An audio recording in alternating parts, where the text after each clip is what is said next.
안녕하세요. 광성드림학교 김정준 목사입니다. 오늘부터는 우리 광성드림 공동체가 함께 이렇게 말씀을 나누는 시간을 가지려고 하는데요.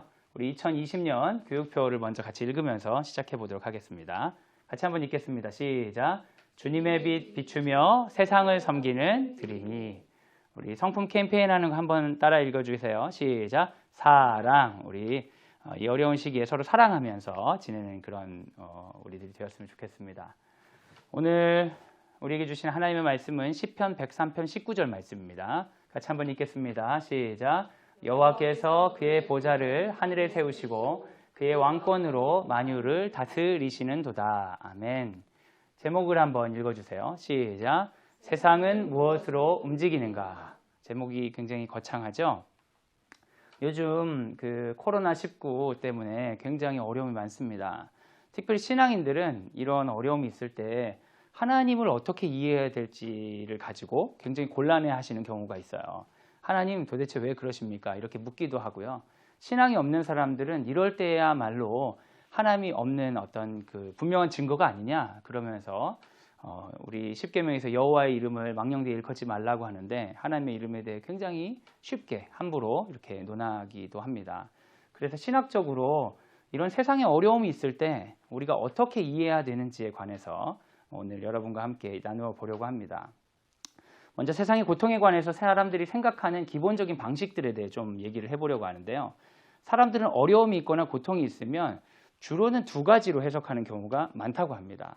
첫 번째는 이제 결과론적 해석이에요. 내가 지금 어떤 어려움이 있는 것은 저런 원인 때문이야. 지금 우리가 코로나19 때문에 어려운 것은 우리가 뭐 방역을 잘 못해서 그런 거야.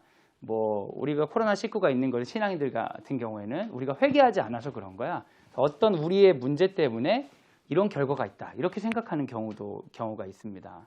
그리고 또 한 가지 경우는 이 고통이 단순히 이제 과거지향적 해석이죠.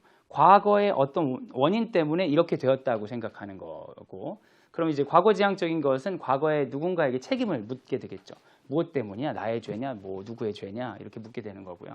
또 한 가지 방식은 이제 성경에서도 많이 쓰이고 신앙인들이 많이 사용하는 방법인데, 지금 여기 있는 고통은 미래의 더 큰 계획을 위해서 쓰이는 거다.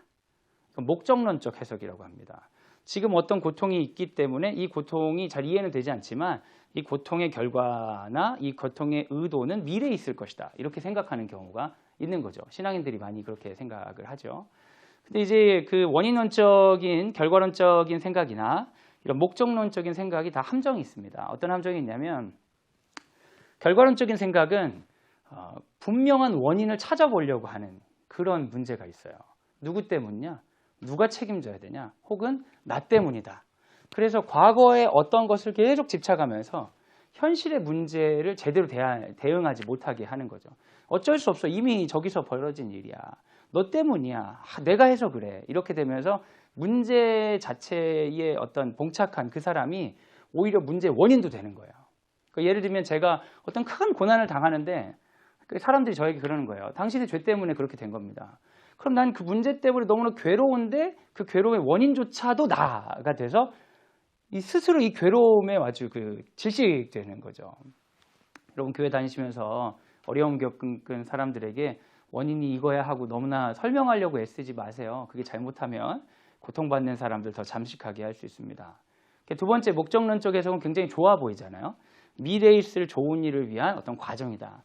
그런데 목적론적 해석의 또 큰 문제는 지금 고통을 겪고 있는 사람을 아주 가볍게 여기는 거예요. 난 지금 죽을 듯이 아픈데 그거 아무것도 아니야. 하나님이 주신 더 큰 축복에 비하면 그건 아픈 것도 아니야. 그래서 내가 경험하고 있는 고통이 무시당하고 우습게 여겨지고 오히려 좀 아무것도 아닌 것처럼 느껴지게 만들어 버리는 거죠. 이런 목적론적 해석을 많이 들은 사람은 오히려 목적론적 해석은 신앙인들이 많이 해주시는데 하나님이 너무 잔인하게 느껴지는 경우도 있어요. 하나님 우리에게 굉장한 괴로움을 주면서 나중에 더 좋은 거 줄 거니까 잘 견뎌봐라 하는 것처럼 하나님의 성품이 약간 너무 가학적인 하나님이 좀 이상한 성품의 어떤 존재인 것처럼 느껴지기도 합니다. 그러면 뭐 어떻게 이해를 해야 될까요? 이런 과거지향적인 결과론적 해석이나 미래지향적인 목적론적 해석 둘 다 어떤 일견의 그 일리는 있지만 이것만으로 세상을 설명하기는 어렵고 이것을 설명하려고 하다 보면 가장 큰 문제는 하나님의 성품에 대한 왜곡이 이 과정 가운데 드러납니다. 하나님이 날 미워한다든지 하나님이 너무 잔인한 분이라든지 하나님의 능력을 의심하게 된다든지 이런 어려움이 있죠. 근데 여러분 여기서 함정은 뭐냐면 이 세상을 움직이는 원인에 대해서 너무 단선적으로 본다는 그 어려움이 이런 사고로 어떻게 귀결되게 되는 겁니다. 그런데 신학적으로는 세상이 우리 눈앞에 일어나는 어떤 세상의 문제의 원인은 단순하지 않습니다. 상당히 입체적이에요. 입체적이고 원인을 그렇게 쉽게 딱 잡을 수도 없어요. 그 대표적으로는 크게 얘기해서 이 모든 것이 하나님의 뜻이라고도 할 수 있지만 이 모든 것이 하나님의 계획과 의도라고 말할 수 없는 부분이 참 많습니다. 왜냐하면 신학에서 얘기하는 세상을 움직이는 4가지 요인이 있기 때문이에요. 여기까지 좀 흥미가 생기시나요? 네, 듣고 싶은 마음이 드시면 좋겠네요. 신학에서 말하는 세상을 움직이는 4가지 요인이 있어요. 첫 번째는 당연히 무엇이겠어요? 우리에게는 하나님입니다. 당연히 하나님이. 이건 이제 무신론자들에게는 전혀 상관이 없는 거지만 우리에게는 당연히 하나님이에요. 그런데 여러분 하나님이 움직이실 때 단순히 자신의 의도를 자신의 능력으로 강행하시면서 움직이지 않아요. 여러분 성경을 읽어보시면 하나님이 그렇게 역사하시는 경우가 거의 없습니다. 하나님은 이 세상을 창조하시고 이 세상에 원리를 심어 놓으셔서 그대로 움직이게 하시는 부분들이 있어요. 그게 바로 뭐예요? 자연이에요. 자연. 하나님이 세상을 움직이게 하실 때 하나님 본인의 계획과 의도도 있지만 자연의 원리와 성품도 원리와 태도도 돌아가는 거예요. 일반적인 원리들이. 그리고 또 중요한 원리, 중요한 어떤 요인은 가장 중요한 요인이라고 할 수 있는 건 사람입니다. 여러분 성경을 보시면 사람이 자유롭게 할 수 있도록 하나님 두시죠. 이제 이 부분에 대해서 좀 더 뒤에 한 번 더 설명을 하도록 하겠습니다. 그럼 이 사람이 자유롭게 움직일 수 있도록 어떻게 보면 파생된 어떤 존재일 수도 있고 사전에 이 자유를 위해 준비된 존재일 수도 있는 악이 여기 있습니다. 이 4가지의 조합이 우리 눈앞에 있는 현실을 보여주고 있다고 신학적으로는 얘기하고 있어요. 그럼 내가 지금 뭔가를 경험하고 있을 때 이게 하나님 때문이다 라고 얘기할 수도 있지만 실제로 하나님이 그걸 원했기 때문에 내가 경험하고 있다고는 말할 수 없는 거예요.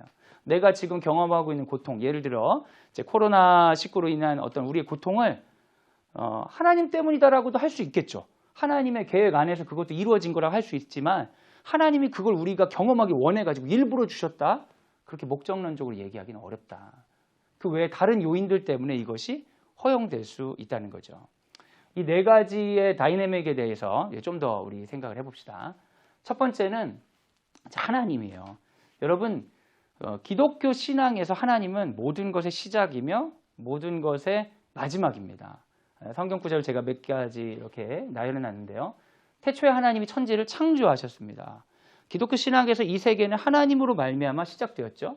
그리고 하나님께서 그의 보좌에 하늘을 세우시고 그의 왕권으로 만유를 다스리시는다. 창조하고 끝내는 게 아니라 창조하고 그 세계를 돌보시는 거예요. 섭리하셔요. 그리고 보라내가 새하늘과 새 땅을 창조하느니 나는 알파 오메가 처음과 마지막이라. 이 세계의 마지막까지 이분이 책임을 지실 거예요. 그럼 여러분 지금 우리 안에 이루어지는 이 모든 것이 하나님 때문이다 라고 말할 수는 있을 수 있어요. 어떤 의미에서 하나님이 우리 세계를 만드셨고 하나님이 우리 세계를 다스리고 계시고 하나님이 이 세계의 끝을 준비하고 계시기 때문에 하나님 안에 있다는 의미에서는 그게 맞을 수 있어요. 하나님 모든 걸 허용하셨습니다. 그런데 여러분 하나님이 처음이고 마지막이라는 것은 우리에게 어떻게 적용해야 되냐면 지금 경험하고 있는 문제나 어려움이 다 하나님 때문이니까 하나님 책임지시오 라든지 하나님 내가 이렇게 괴로운데 왜 하나님은 신경 쓰지 않으세요? 라면서 하나님의 어떤 부재를 외치는 데 사용하는 것이 아니라 어쨌든 하나님이 우리 이 세계를 시작하셨고 반드시 이 세계 가운데 일하셔서 약속하신 성경에서 약속하신 마지막 때를 주실 거라고 믿어야 되는 거예요. 그럼 어떤 하나님에 대한 어떤 적용이 가능하냐면 아까 얘기한 전자와 같이 하나님에 대한 어떤 감정적인 정서적인 어려움을 호소하고 이런 과정이 아니라 오히려 하나님을 소망으로 써야 되는 거예요. 신앙적으로는. 하나님 지금 하나님 일하시는 것 같지 않고 세상에 악이 가득한 것 같지만 분명히 하나님 일하고 계심을 믿습니다. 그리고 하나님이 약속하신 그 마지막 때를 하나님 이루실 것을 믿습니다. 그 소망에 내가 닷을 두고 내가 오늘 하나님 나라를 위해 할 일을 하겠습니다. 라고 믿음으로 선포하는데 하나님이 세상을 만드셨다는 걸 우리가 사용해야 되는 겁니다. 여러분, 희망과 소망은 달라요. 희망, 내가 원하는 욕구들이 이루어질 것이라는 희망들을 하나님께 투영하면 안 됩니다. 우리 믿음 신앙인들의 소망은 어디 있냐면 성경에서 약속된 것이 이루어지리라는 게 우리의 소망이에요. 우리 아이들이 열심히 기도하면 뭐 건강해지고 부자가 되고, 우리는 이런 희망들을 하나님이 다 지켜주실 거라고 생각하는 것은 어떤 의미에서는 여러분이 이제 말씀을 진지하게 읽어보시면 예수님과 마음이 맞지 않았던 제자들의 마음과 비슷합니다. 오히려 우리의 소망의 다시는 어디에 두어야 되냐? 성경에 약속하신 그 마지막 종말을 반드시 하나님께서 이루실 것이고, 지금 이 어려운 상황 가운데서도 하나님은 그것을 향해서 일하고 계신다.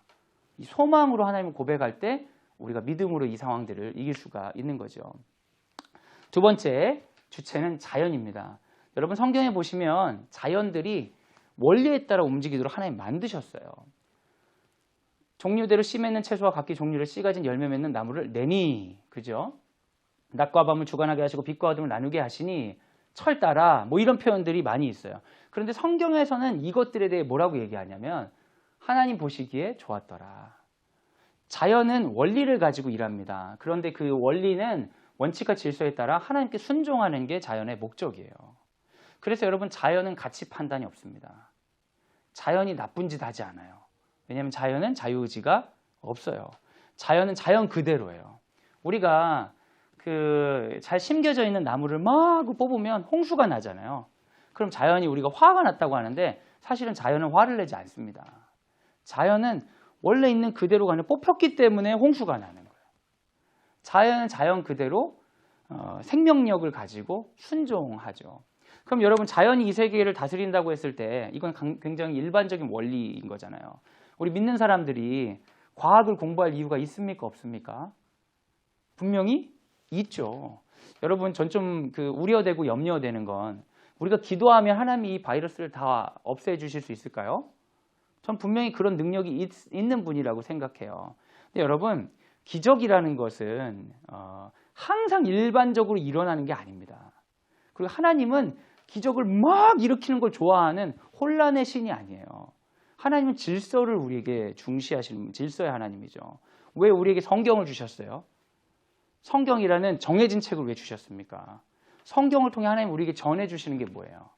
항상 오늘 우리가 예상하던 것들이 일어나지 않을 무질서한 어떤 기적과 같은 것을 바라야 되는, 마치 로또가 당첨되기만을 바라며 일상을 등한시하는 삶을 하나님 원하실까요? 그렇지 않습니다. 여러분, 기도해서 하나님이 병을 치유하실 수 있습니다. 전 그걸 믿고요. 그런 경험들 작지만 본 적도 있습니다. 그러나 하나님께서 그런 방식으로 이 세계를 운영하려고 작정하시고 그것이 하나님의 원리라고 성경에서 가르쳐주고 있지는 않아요. 기적도 이루실 수 있는 분으로 자기의 성품을 드러내시지만 기적이 아니라 이 세계의 원리를 통해 일하시는 하나님이십니다.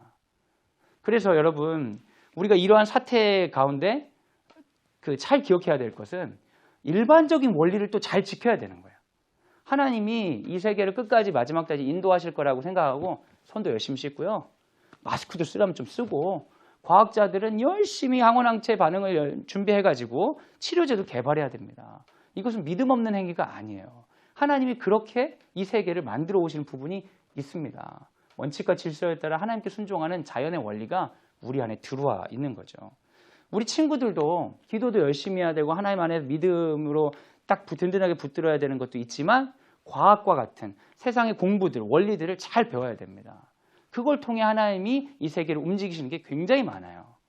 인간 사회의 과학은 뭐예요? 인문학이라고 할 수 있겠죠. 인문학, 이전 경제에 관한 부분, 세상을 움직이는 다양한 일반적인 원리들에 대해서도 우리가 잘 공부해야 됩니다. 하나님께서 그 과정을 통해 일하시는 거예요. 근데 이 자연은 가치 중립적이다. 자연은 어떻게 보면 어떤 자극에 대한 반응으로 일한다. 그러니까 자연을 대할 때는 더 어떤 전문 지식을 가지고 자연에 대한 이해를 가지고 접근해야 될 필요가 있다. 예, 이제 자연에 대한 거였고요. 여기서 우리가 좀 잘 놓치는 부분이 있어요. 그것은 영적인 세계에 관한 건데, 여러분, 세상을 하나님께서 자유의지를 가지고 이렇게 인도하신다고 하면 세상이 완벽해야 될 것 같지 않습니까? 그런데 세상은 완벽하지가 않죠. 거기에 대해 많은 분들이 의구심을 갖죠. 그것은 하나님 외에 자유의지를 가진 존재들이 더 있기 때문이에요. 하나님의 모든 것이 하나님의 자유의지, 하나님의 의지의 표현이라고 볼 수는 없기 때문입니다. 예를 들면 지금 이런 바이러스가 하나님이 기뻐하시는 일들이 아닌 건 분명합니다. 자연의 원리 가운데 이 바이러스가 뭐 박쥐로부터 왔다, 뭐 뱀으로부터 왔다, 뭐 이런 건데 이런 것들을 하나님이 자연에서 인간을 심판하기 위해서 심어놓고 의도를 가지고 이렇게 했다고 생각하는 건 성경에 대해서 잘 이제 이해를 못한 부분이죠. 자연의 그런 것들이 인간을 통해서 자유의지를 가진 인간을 통해서 이렇게 현상화되는데 이 인간이 이런 하나님 기뻐하시지 않는 선택을 하도록 하는 주체가 있다고 성경 분명히 얘기하고 있어요. 그게 바로 악의 존재죠. 여러분 성경에 이런 구절들이 있어요. 베드로후서에 보면 하나님이 범죄한 천사들을 용서하지 아니하시고 지옥에 던져 어두운 구덩이에 두어 심판 때까지 지키게 하셨으며 범죄한 천사라는 표현이 있죠. 그럼 영적인 세계가 있는 영적인 존재들도 자유의지가 있다는 거예요, 없다는 거예요? 있다는 거예요. 하나님이 인간 외에 자유의지가 있는 또 다른 존재를 만드셨는데 그게 영적인 존재들이에요. 그리고 디모데전서 5장 2절 하나님과 그리스도 예수와 택하심을 받은 천사들 앞에 천사들도 선한 천사와 악한 천사가 마치 있는 것처럼 성경에 나오죠. 그리고 구체적으로 악한 천사, 악한 영적인 존재로 창세기에는 무엇이 등장합니까? 형상화된 뱀이 등장하죠. 그럼 여러분 이 사탄과 인간하고는 조금 자유의지가 있긴 한데 좀 다른 부분이 있어요. 어떤 다른 부분이 있냐? 성서적으로 인간은 하나님이 창조하시고 주의 형상을 부어주시고 그를 통해서 완성하고 싶은 하나님 나라를 통해 인간을 인도하시죠. 그러니까 인간이 아무리 죄를 많이 지어도 예수 그리스도 보내시러 구원해서 인간들을 다시 하나님 나라로 초청하시잖아요. 그런데 이 영적인 존재들은 심판이 정해진 거예요. 소위 말하는 이제 사탄이라고 불리는 존재들은 구원의 가능성이 없습니다. 사탄을 위해 예수께서 십자가에 죽지 않으셨어요. 그럼 영적인 세계에는 어떤 문제가 있냐? 하나의 영적인 존재는 구원을 향해 나아가고 있고 하나의 영적인 존재는 이미 심판되었어요. 마지막 때까지 심판을 기다리고 있는 존재들입니다. 그럼 이 심판이 정해진 이 존재들은 어떻게 살아가느냐? 스스로 힘이 있어 살아가는 게 아니라 인간의 자유의지의 기생부터 살아가는 거예요. 인간이 하나님을 선택하지 않을 때 그들은 존재가 가능한 거죠. 그러니까 악의 존재와 악이 하는 일은 인간이 하나님을 선택하지 않도록 끊임없이 하는 거예요. 그럼 하나님이 그걸 없애면 되잖아요. 근데 이걸 없애지 않으시는 이유는 인간의 자유의지를 수호하기 위한 거예요. 자유의지는 뭐냐? 하나님을 선택할 수도 있고 하나님을 선택하지 않을 수도 있는 건데 하나님을 선택하지 않는 그 영역들을 이들이 담당하는 거죠. 그러네요, 여러분. 성경을 잘 읽어보면 우리가 전혀 염려할 필요가 없는 것이 있습니다. 그건 바로 하나님은 악에게 시험을 받지도 아니하시고 친히 아무도 시험하지 아니하시니라. 이 악의 활동도 하나님의 허용 가운데 있는 거예요. 인간을 사랑하시는 하나님의 허용 가운데 있는 거예요. 그러니까 이 악이 하나님의 계획을 흐트러뜨리거나 결국 이길 수는 없어요. 이길 수는 없지만 이들이 하는 건 뭐예요? 할 수 있는 만큼 택한 자들을 탈락시키는 일이에요. 근심하라 깨어라 너희 대적 마귀가 오늘 사자같이 두루다니며 삼킬 자를 찾나니. 삼킬 자를 찾아서 많은 사람들이 마지막 하나님의 계획에 들어가지 못하도록 그들은 인간의 자유의지로 자기 욕구를 위해 자기 나라를 위해 살도록 유혹하는 게 온전히 그들의 일입니다. 결국 그들은 심판이 정해졌기 때문에 아쉬울 것 없이 한 명이라도 더 같이 죽자 이런 방식으로 악한 영들은 움직인다는 거예요. 뱀이 나와가지고 선악과를 먹게 하는 방식도 마찬가지입니다. 그가 선악과를 먹게 한다고 해서 그에게 유익이 돌아오는 건 없어요. 그러나 아담과 하와는 하나님으로부터 멀어지게 하는 거죠. 그게 그 일이에요. 근데 여러분 그게 주님의 어떤 허용 안에 있다는 건 어떻게 알 수 있냐? 마태복음 4장 1절에 이런 표현이 있죠. 그때 예수께서 성령에게 이끌리어 마귀에게 시험을 받으러 광야로 가사. 세상에 악의 세력이 있어요. 근데 예수님이 시험을 당하시는데 성령에게 이끌리어 마귀에게 시험을 당하는 거예요. 마치 성령과 마귀가 손을 잡고 콜라보해서 예수님 괴롭히는 것 같은 느낌이잖아요. 근데 여러분 이건 뭐냐? 하나님께서 이 세상을 움직이고 하는데 마귀조차도 자기는 악하게 한다고 하지만 그것조차도 사용되는 거예요. 하나님은 마귀의 그 수많은 악행과 그 악행으로 넘어간 인간의 죄조차도 사용하셔서 결국에는 마지막 때를 이루실 거예요. 그럼 지금 우리가 경험하고 있는 어떤 고통들, 아픔들을 우리가 하나님의 뜻은 아닌데 일어나는 것에 대한 몇 가지 영적인 원인들을 찾을 수가 있겠죠. 그건 바로 허용된 악에 넘어간 인간들과 그 인간들을 유혹하는 영적인 악한 세력들이 있는 거죠. 여호와께서 사탄에게 이르시되 내가 그의 소유물을 다 내 손에 맡기노라. 때로는 하나님께서 악이 득세할 수 있도록 맡겨놓는 것처럼 보일 수 있습니다. 그러나 여러분 믿음으로 고백하고 반드시 붙들어야 될 것은 끝까지 악이 득세할 수는 없습니다. 악은 실패하게 되어 있어요. 그래서 우리가 영적으로 분별해야 되는 게 있습니다. 이럴 때 내가 하는 말, 내가 하는 행동, 내가 선택하는 것들이 아무리 세상이 이렇다 하더라도 하나님 뜻대로 벗어나도 되는 건 없어요. 남들이 다 욕하니까 나도 욕해도 되고 남들이 다 탈선하니까 나도 탈선해도 되고 이런 게 아니라 하나님은 이럼에도 불구하고 의인들을 통하여 자기 나라를 이루시는 거예요. 그래서 여러분 이런 시기에 우리가 영적으로 해야 되는 것은 우리 마음을 지키는 거예요. 그리고 마음을 지킬 뿐만 아니라 실제로 경제적인 어려움이나 구체적인 어려움들 가운데 하나님 기뻐하시는 뜻을 기도하면서 이 상황들에서 지혜롭게 하나님 인도하여 주시옵소서. 그리고 많은 것들이 놓쳐지고 있잖아요. 많은 것 놓쳐지고 있을 때 하나님 내 돈도 사라지고 내 관계도 사라지고 막 이럴 때 정말 잡아야 되는 건 무엇이냐. 하나님 기뻐하시는 게 뭐냐. 어떤 가족 간의 소중한 시간들이라든지 우리가 놓쳤던 어떤 멈춰서 생각해야 되는 것들을 돌아봐서 사단이 이걸 통해서 기뻐하지 않도록 우리 절대 흔들리지 않는다라는 걸 우리가 믿음으로 선포하고 삶으로 드러낼 필요가 있는 겁니다. 고린도전서 10장 13절 제가 한번 읽어드릴게요. 사람이 감당할 시험 밖에는 너희가 당한 것이 없나니 오직 하나님은 미쁘사 신실하사 너희가 감당하지 못할 시험 당함을 허락하지 아니하시고 시험 당할 즈음에 또한 피할 길을 내사 너희를 능히 감당하게 하시느니라. 악이 우리에게 득세해서 우리를 너무나 힘들게 하는 세계입니다. 그런데 여러분 악은 권능이 없는데 우리를 힘들게 해서 우리가 선택하게 하는데 이때 넘어가지 말고 하나님께 기도하면 하나님께서 피할 길을 내사 능히 감당하게 하실 것을 믿습니다. 이렇게 신앙 고백한 여러분이 되셨으면 좋겠어요. 그리고 또 한 가지 이 세상이 움직이는데 사실은 가장 직접적인 원인이 되는 네 가지 주체 중에 가장 직접적인 원인이 되고 현상의 어떤 보이지 않는 원인이 아니라 보이는 원인이 되는 건 바로 사람입니다. 여러분 사람이 엄청 중요해요.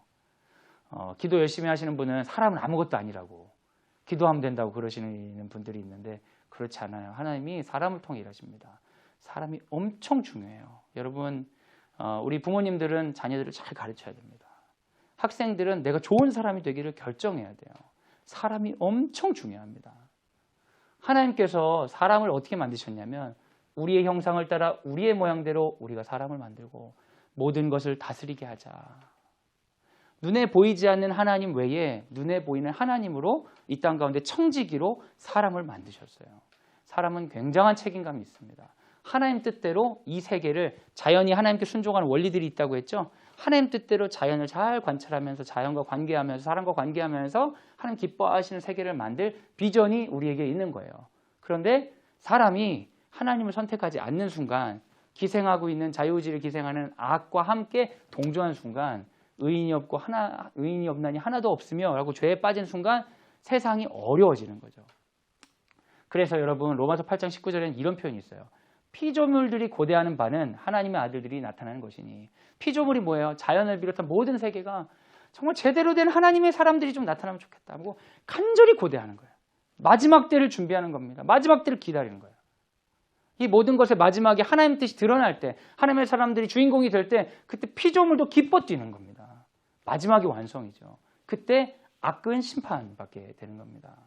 그러면 여러분 스스로가 그렇게 생각할 수 있죠. 아니 우린 그렇게 대단하지 않은데 우린 연약하고 하나님 뜻대로 살려고 하지만 우리는 뭐 당장 하루만 굶어도 그냥 너무 힘들고 맨날 아이들 사랑한다고 막 그랬지만 하루만 말을 안 들어도 이제 사랑하는 마음이 다 사라지는 우리는 그렇게 연약한 사람들이잖아요. 근데 우리가 어떻게 그걸 감당합니까? 그럼 여러분 하나님이 우리를 네 알아서 하고 내가 나중에 평가하겠다 하면 뭐 선생님처럼 이렇게 계신 분이 아니에요. 예수 그리스도를 보내셔서 우리를 구원하셨잖아요. 너는 내 사람이니까 괜찮아. 할 수 있어. 너는 하면 돼. 그러면 성령께서 도와주시겠다. 로마서 8장 26절 한번 읽어드릴게요. 이와 같이 성령도 우리의 연약함을 도우시나니 우리는 마땅히 기도할 바를 알지 못하나 오직 성령이 말할 수 없는 탄식으로 우리를 위하여 친히 간구하시느니라. 여러분이 마음에 결단을 하고 난 하나님의 사람을 쓰임받겠다 기도하면서 내 삶의 결정들을 하려고 할 때 연약함에도 불구하고 성령님이 도우십니다.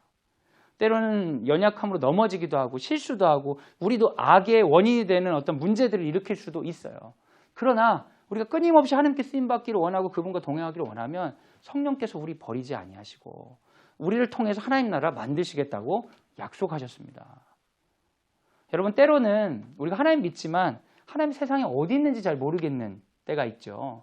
근데 하나님이요 보이지 않게 하나님의 사람들을 통해 역사하십니다. 수많은 악인들과 악한 세력들의 움직임에도 불구하고 하나님께서 선택받은 남은 자들을 통해 마지막 그 종말을 준비하시는 거예요. 여러분이 어려운 가운데 어떤 사람이 되고 싶으십니까? 어떻게 믿음을 지키시겠어요? 그냥 하나님께 막 원망하면서 이게 뭐냐고 따진다고 해서 하나님께서 갑자기 펑 산신령처럼 등장해가지고 아, 너 그랬니? 마음이 아팠구나. 그럼 이렇게 해줄게. 여러분 그럴 일은 없습니다. 미신적인 신앙을 경계하시기 바랍니다. 세상은 무엇으로 움직이는가? 한번 따라하시죠. 하나님의 사랑과 계획. 눈에 보이지 않아도 하나님은 반드시 지금도 우리 사랑하시고 일하고 계십니다. 이게 소망입니다. 또 한 가지 한번 읽어주시죠. 자연의 질서. 여러분 우리 이 코로나19 이 사태에 뭐 언론이나 뭐 이런 얘기하는 어떤 불안한 얘기들 여기에 집중하지 마시고 실제로 우리가 어떻게 손을 씻고 어떻게 마스크를 쓰고 어떻게 치료제 개발을 하고 이 원리에 관해서 관심을 가지고 접근하는 태도가 중요합니다. 한번 읽어주세요. 시작. 사람의 선택. 그리고 무엇보다 중요한 건 사람의 선택입니다. 지금 코로나19가 이렇게 일어나게 된 원인을 따라가면 하나님의 계획은 아니에요. 하나님의 계획은 우리를 사랑하시고 우리 가운데 구원을 주시는 거지. 이건 분명히 어떤 인간들의 선택 때문이고 이건 분명히 악의 유혹에 넘어간 인간들의 선택 때문이거든요. 그래서 지금 여러분 우리가 코로나 때문에 지금 선택하는 것들이 앞으로 이유를 바꿔놓을 거예요.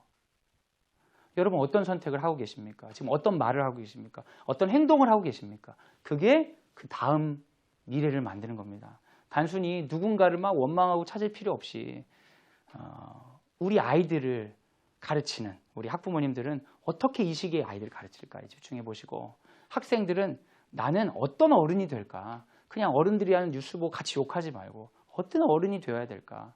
어떤 공부를 해야 될까? 어떻게 쓰임받을까? 그런 마음 품었으면 좋겠습니다. 사람이 정말 중요하다는 걸 기억하시면 좋겠어요.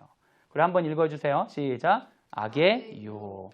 그리고 보이지 않지만 하나님의 사랑과 계획과 마찬가지로 보이지 않는 악의 유혹이 우리 안에 있습니다.